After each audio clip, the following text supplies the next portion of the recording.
Hi, this is John with WTI, and recently I've been on the mission to restore the car that I just recently got. So it had a couple of problems while it was definitely dirty for a couple of its components and parts.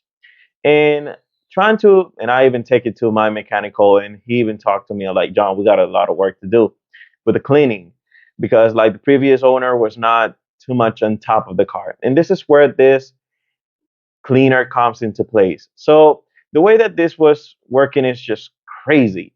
The all the metal parts or most of the metal parts related to the motor and all these different places were even rusted or had a lot of oil or crusted.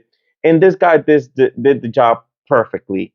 Everything was clean. You can see it in the videos how all the dirt was and all the grime was taken out in the moment. They even let it sit for a moment, and all this rust, all these impurities, and all everything went out.